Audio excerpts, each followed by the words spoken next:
Chhattisgarh rant control act 2011 का शुरुआत करते हैं ये सेक्शन 8।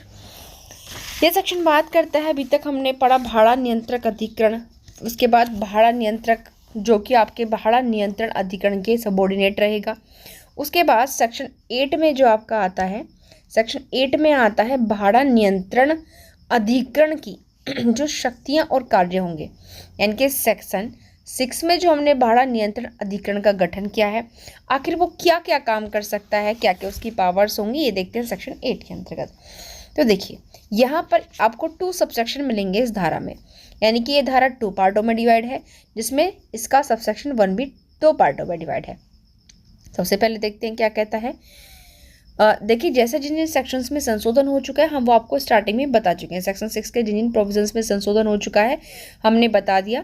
अगर किसी का ओल्ड बेयर एक्ट है 2020 से पहले का, तो प्लीज़ वो अपने बेयर एक्ट में इसको ऐड ऑन कर सकता है। देखिए ये सेक्शन का सबसेक्शन फर्स्ट कहता है कि भाड़ा नियंत्रण जो अधिकरण है उसको वो शक्तियाँ प्राप्त होंगी जो सरकार उसको अधिसूचना द्वारा प्रदान करेगी भाई, यानी कि इस अधिकरण को मिलने वाली शक्तियाँ किसके थ्रू मिलेंगी, गवर्नमेंट के थ्रू मिलेंगी।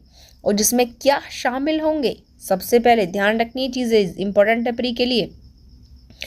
यह जो नियंत्रण है यह सुनिश्चित करना और संभव करना, ठीक है, कि सदैव इस अधिनियम के उद्देश्यों की पूर्ति हेतु भाड़ा नियंत्रक क्रियाशील हो।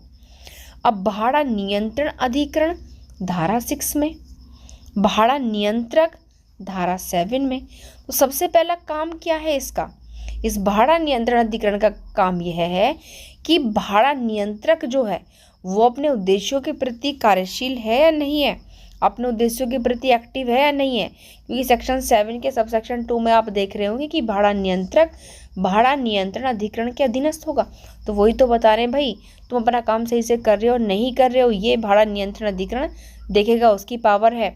दूसरा क्या कह रहे हैं कि भाड़ा नियंत्रक का जो कोई ऑर्डर से व्यथित व्यक्ति है तो उसके लिए यह अपीलीय प्राधिकरण के रूप में काम करेगा। तो दोनों ही प्री के पॉइंट ऑफ व्यू से बहुत इंपॉर्टेंट है, ठीक है। पहला पर्पस है कि भाड़ा नियंत्रण अपने कार्य के प्रति कार्यशील है, उद्देश्यों के प्रति या नहीं, यह देखना।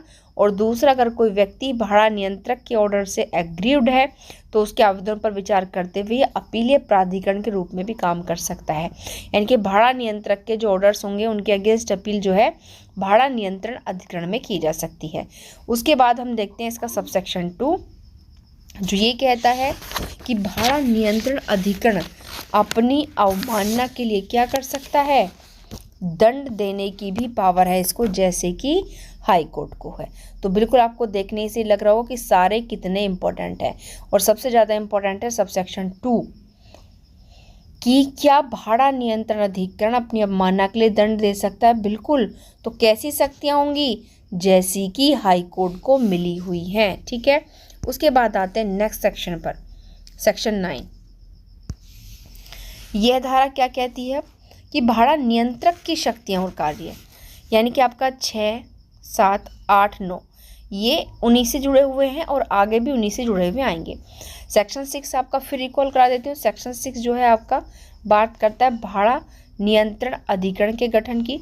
सेक्शन जो है 8 उसकी पावर की बात करता है। सेक्शन 7 भाड़ा नियंत्रक के स्थापन की बात करता है और सेक्शन 9 उसकी पावर और एक्ट की बात करता है। आइए देखते हैं कि आखिर इसको कौन कौन सी पावर है। तो यहाँ पर भी P4 मतलब प्री के पर्पस से इंपॉर्टेंट लगा लेना। अब ये कह रहे हैं कि जो भाड़ा नियंत्रक है, ठीक है, उसको अपने कार्य क्षेत्र में, मतलब जहाँ जितना उसका जुरिडिक्शन है उसमें ऐसी शक्तियों का प्रयोग करने, ऐसे कार्यों का एग्जीक्यूशन करने, ऐसे दायित्वों का निर्वहन करेगा जो कौन बताएगी, उसके सरकार गजट में उसको प्रदान करेगी। तो सिंपल सी बात है। उसके बाद उसमें और कौन कौन से काम शामिल होंगे, ये इंपॉर्टेंट है, ध्यान रखना। ये काम भाड़ा नियंत्रक की पावर से ही है। और भाड़ा नियंत्रण अधिकरण की पावर क्या थी कि भाड़ा नियंत्रक के उद्देश्यों पर नज़र रखना और उसके लिए एक अपीलीय प्राधिकरण होना और अपनी अवमानना के लिए दंड भी दे सकता था।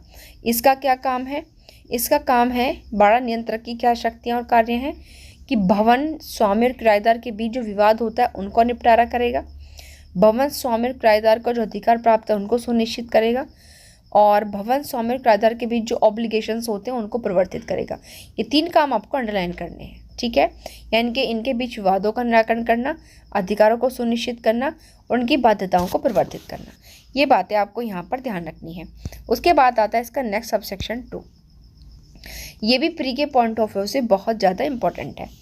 ये क्या कहना चाहता है कि प्रकरण में जो मतलब केसेस हैं, प्रोसीडिंग्स हैं, उनमें प्रत्यर्थी, ठीक है, यानी कि जो कौन होगा आपका रेस्पोंडेंट होगा, प्रत्यर्थी की उपस्थिति के लिए जारी समन के प्रत्युत्तर में प्रत्यर्थी की प्रथम उपस्थिति अथवा प्रत्यर्थी को जिस तिथि से एक पक्ष घोषित किया गया उस तिथि से भाड़ा नियंत्रक के समक्ष सभी कार्रवाइयाँ 6 महीने के भीतर पूर्ण कर ली जाएंगी।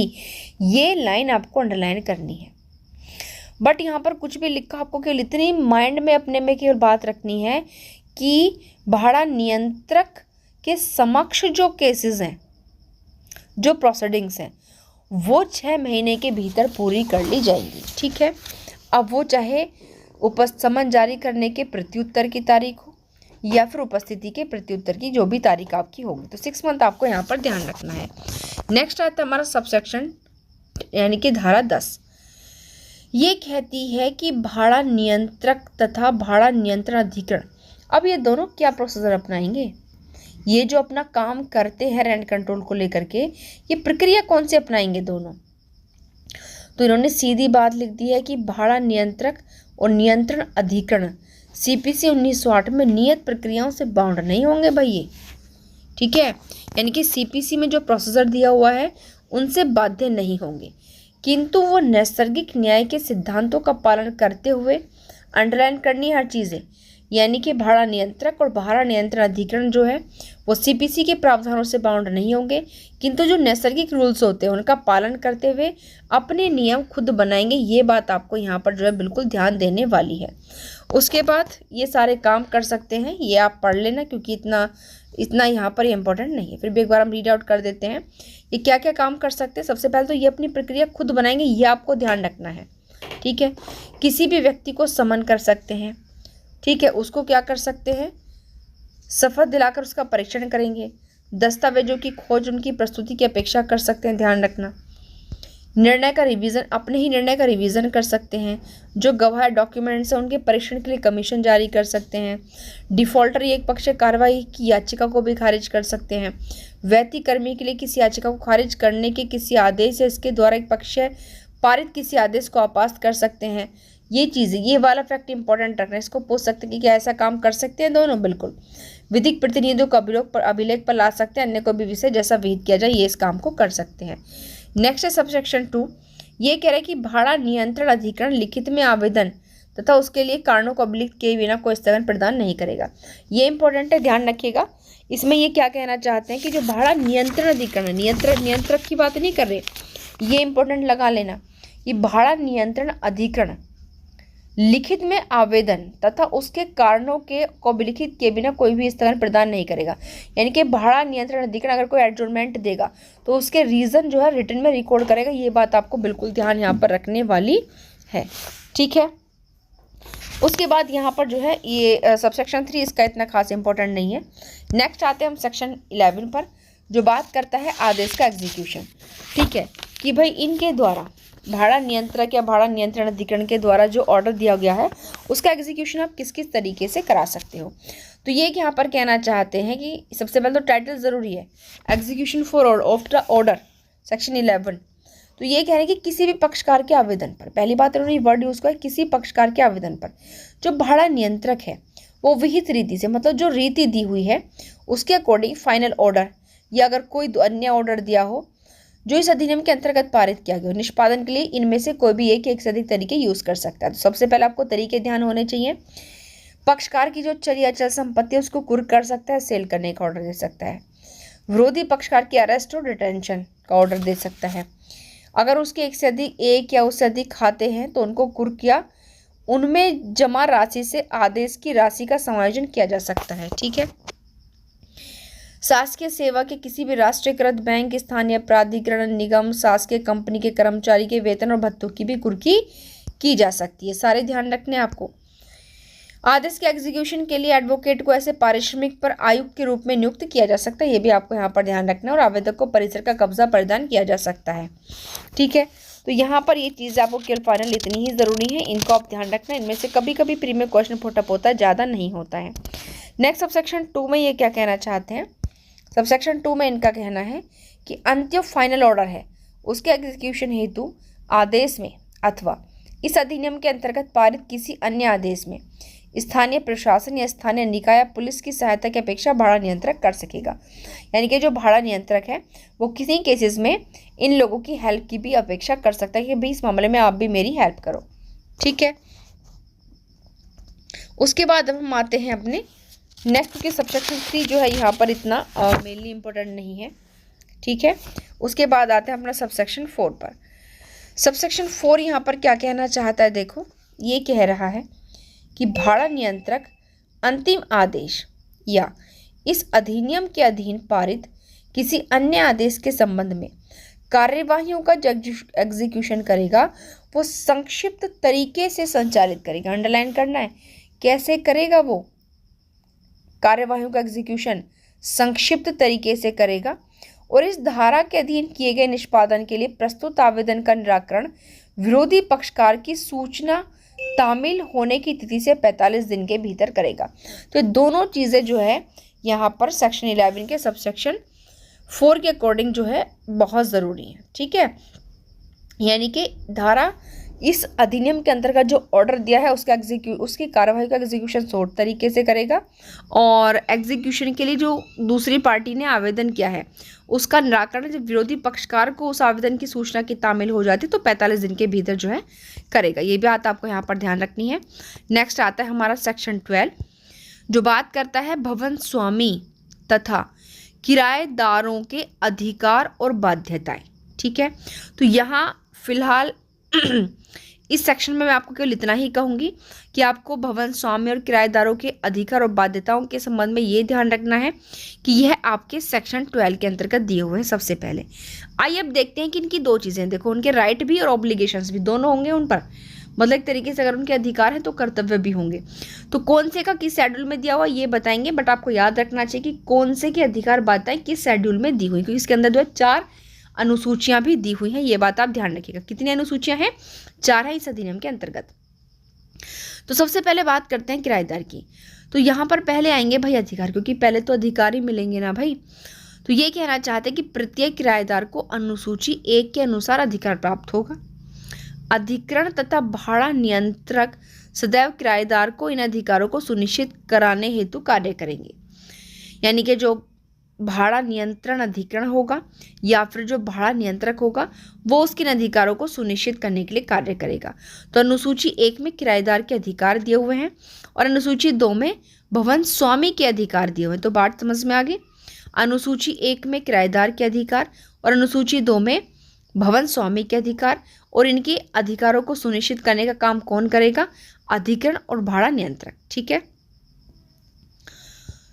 उसके बाद हम आते हैं यहाँ पर 3 पर, सबसेक्शन 3 पर, क्योंकि अभी हमने 1, 2 में तो अधिकार देखे हैं। अब क्या होंगी? बाध्यताएं। तो सीधी सी बात है, भवन स्वामी की बाध्यताएं अनुसूची 3 में दी हुई हैं और किराएदार की जो बाध्यताएं हैं वो आपकी अनुसूची 4 के अंतर्गत दी हुई हैं। तो यहाँ तक बात सभी को मेरी समझ में आ गई। ठीक है, तो कहाँ क्या क्या दिया हुआ है। उसके बाद अब 4 तक क्लियर समझ में आ गया। अब हम आते हैं भाई इनके ऑब्लिगेशंस पर, दंडों पर, कि भाई हमने आपको 1, 2, 3, 4 में आपके अधिकार ऑब्लिगेशन तो दे दिए, बट अगर आप इनका पालन नहीं करोगे तो उसके लिए भी तो आपको कुछ ना कुछ पनिशमेंट होगी। तो अब आपको ज़्यादा एक्स्ट्रा कुछ नहीं दिमाग लगाना है, बस इतना ध्यान रखना है कि रेंट कंट्रोल एक्ट के अंतर्गत अगर जो ये आपका भवन स्वामी या किराएदार, ठीक, इनको जो अधिकार दिए हुए हैं, अगर ये क्या करते हैं भवन, अब पहले सबसेक्शन 5 में देखो, यहाँ पर किराएदार के अधिकार अनुसूची 1 में है और उसकी बाध्यता अनुसूची 3 में है। भवन स्वामी के अधिकार अनुसूची 2 में है और उसके ऑब्लिगेशन जो है अनुसूची 4 में है। अब ये 5 क्या कह रहा है कि भवन स्वामी द्वारा अनुसूचित 1 के अंतर्गत अनुसूची 1 के अंतर्गत किराएदार को जो अधिकार दिए हुए हैं, अगर उनसे किराएदार को वंचित करता है जानबूझकर या उनका प्रयत्न भी करता है, तो वो इस अधिनियम के अकॉर्डिंग दोषी होगा। कितनी सजा होगी? 5,000 रुपये का जुर्माना और 3 महीने की सजा, जो कि साधारण कारावास होगा या फिर दोनों से। समझ में आ गई बात? अब वही दूसरे पर लागू होता है कि भाई अनुसूची 2 में भवन स्वामी को जो राइट्स दिए हुए हैं, अगर किराएदार भवन स्वामी को उनसे वंचित करता है या करने का प्रयास करता है, तो किराएदार को भी 3 महीने की सजा या 5,000 रुपये जुर्माना या फिर दोनों से दंडित किया जा सकता है। तो बात केवल इतनी याद रखनी है, रेंट कंट्रोल एक्ट के अंतर्गत सेक्शन 12 के सब सेक्शन 5 और 6 में जो है 5, 6, 7, 8, क्योंकि आपकी वही सारी चीज़ें आएंगी फिर बाध्यताएं वाली। ओके, तो वहाँ पर अगर भवन स्वामी या किराएदार अपने अधिकार और बाध्यताओं का परफॉर्मेंस नहीं करता है, तो वो 5,000 रुपये के लिए जुर्माना और 6 महीने के 5,000 रुपये का जुर्माना और 3 महीने के कारावास से दंडित किया जाएगा। इसमें सभी के लिए सेम ही पनिशमेंट जो है दी हुई है। तो याद रखिए, बहुत इंपॉर्टेंट है चीज़ें। उसके बाद हमारा नेक्स्ट सेक्शन आता है 13, जो बात करता है अपील की। इसमें आपको केवल इतना ध्यान रखना है कि इस अधिनियम में चाहे कुछ भी दिया हुआ हो, भवन स्वामी या फिर जो टेनेंट किराएदार है वो भाड़ा नियंत्रक के आदेश से व्यथित है, तो विहित समय अवधि के भीतर भाड़ा नियंत्रण अधिकरण को अपील करने का अधिकार होगा।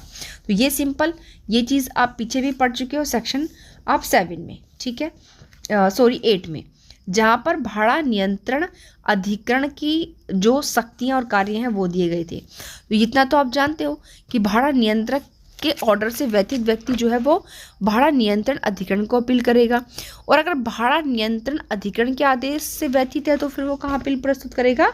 उच्चतम न्यायालय में अपील प्रस्तुत करेगा। ये बात आपको ध्यान रखनी है। बट यहाँ पर मैं आपको यह भी बता दूँ कि यहाँ पर जो आपका ये सबसेक्शन 2 है ये अब रिपील्ड हो चुका है, यानी कि भाड़ा नियंत्रण अधिकरण के आदेश के विरुद्ध जो अपील है वो उच्चतम न्यायालय में की जाएगी। अब इस प्रकार का प्रोविज़न इस अधिनियम में इंक्लूड नहीं किया जाता है। ये धारा जो है यहाँ से अब विलुप्त कर दी गई है। ओके, बट मेन सेक्शन में तो इंक्लूड नहीं है, बट फिर भी क्या है, अब यहाँ से ख़त्म कर दी गई। ये बात आपको केवल ध्यान रखने वाली है। और उसके बाद अब हम यहाँ पर क्या आते हैं, सेक्शन 13A है। यहाँ पर आपका 13A में रूल बनाने की पावर दी हुई है, जो आपका 2015 में ऐड किया गया था। लिख लेना, इसमें नहीं है, ठीक है। और ये जो चीज़ें हटाई गई थी 2 वाला जो प्रोविज़न ख़त्म कर दिया गया है, ये 2021 के द्वारा ख़त्म किया गया, ये भी आपको ध्यान रखना है। यानी कि धारा 13 में क्लॉज 2 अब है नहीं, ये 2021 के संशोधन के माध्यम से यहाँ से क्या कर दिया गया है, रिमूव है, जो कि कर दिया गया है, ठीक है। उसके बाद 13A जो कि आपका जोड़ा गया, मैंने बताया था 2015 में। और फिर आता है आपका 14 निरसन और व्यवहारिकताओं के बारे में बात करता है। निरसन आप लोग जानते हैं निरसन किस चीज़ का हुआ है। इससे पहले यहाँ पर एक अधिनियम था, छत्तीसगढ़ स्थान नियंत्रण अधिनियम, उसकी जगह इस अधिनियम ने ले ली और उसको जो है निरस्त कर दिया गया है।